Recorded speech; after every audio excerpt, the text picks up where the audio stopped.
आज है छोटी होली तो हैप्पी होली सभी को। यहाँ पे हम पूजा करने गए थे, उससे पहले मैं यहाँ पे तैयार हो रही थी और आज मैंने ये येलो कलर की साड़ी पहनी है। अच्छे तरीके से तैयार हुई और येलो कलर का ही छोटा सा ये चूड़ा पहन लिया। बहुत अच्छा लग रहा था। जब भी मैं साड़ी पहनती हूँ मुझे बहुत ही ज़्यादा अच्छा लगता है। कम ही पहनती हूँ क्योंकि मेरे दोनों बच्चे मुझे पहनने नहीं देते। दोनों के दोनों अच्छे तरीके से खींचने लग जाते हैं, कोई कहीं से खींचता है बच्चा तो कोई कहीं से। यहाँ पे ये बड़गुल्लों की माला यहाँ होली पे चढ़ती है, तो ये मम्मी जी ने बना के दी थी, हम ले आए थे।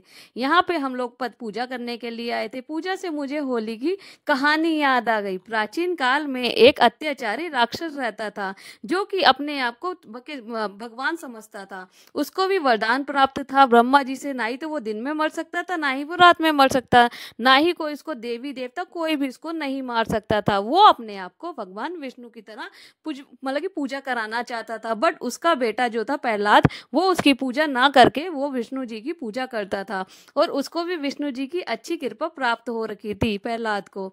तो इसी सब चीजों से क्रोधित होके राक्षस जो था उसने हिरण्यकश्यप जो राक्षस था उसी मतलब कि वो बहुत ही ज्यादा क्रोधित रहता था। उसने और उसकी बहन ने होलिका ने दोनों ने प्लान बनाया कि इसको इस तरीके से दंडित किया जाएगा कि मैं एक चिता पे बैठूंगी और चिता पे बैठने के बाद यह जल जाएगा और मैं बच जाऊंगी, क्योंकि होलिका के पास एक ऐसा कपड़ा था जिससे वो पहन के मतलब कि बैठेगी, ओढ़ के बैठेगी तो वो जल नहीं पाएगी और उसका जो प्रहलाद था वो जल जाएगा। बट हुआ यूं, जैसे ही होलिका चिता पे बैठी वो कपड़ा जो है प्रहलाद के ऊपर आके गिर गया। गिर क्या गया, वो विष्णु जी ने अपनी कृपा से उसके ऊपर कर दिया और होलिका जल गई और मतलब कि प्रहलाद बच गया। इसीलिए कहते हैं बुराई पे अच्छाई की जीत। जितनी भी नकारात्मक मतलब की चीजें होती हैं होली के अंदर जल जाती हैं। और इसलिए किसी का भी कभी भी बुरा नहीं सोचना चाहिए। कभी भी सोचो सबका अच्छा सोचो। कोई भी मतलब कि अगर आप किसी का बुरा करोगे तो भगवान भी आपके लिए बुरा ही सोचेगा। तो इसलिए सबके साथ अच्छे तरीके से किया जाए।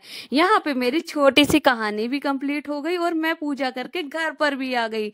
घर पे आते ही बहुत तेज जोरों की भूख लगी और मैं तो लग गई चाय वगैरह बनाने के लिए। रोटी सब्जी तो हम बना के ही गए थे, बाकी पूड़ी वगैरह हमारे शाम को बनेगी। गाय वगैरह का खाना भी निकलेगा तो हमने सोचा जल्दी से पूजा कराएं, तो हम दोनों चले गए। दोनों के बच्चे भी हमारे गए थे।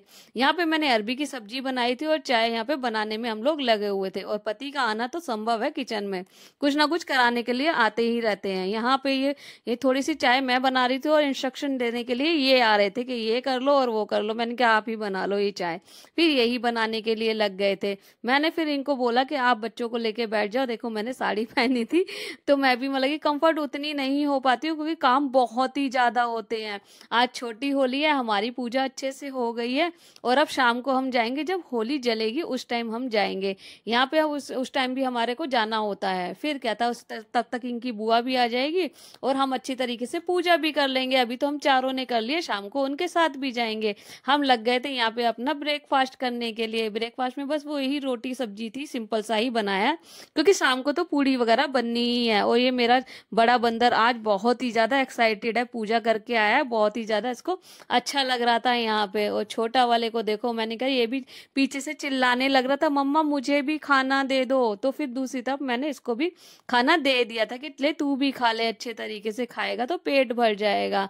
यहाँ पे देखो हमारा भी सारा काम ऑलमोस्ट मेरा हो ही गया था। आज मैं जल्दी उठ के सारा का सारा मैंने यहाँ पे काम कर लिया था। सोचा जितना हो सके सारा का सारा काम कर लूं।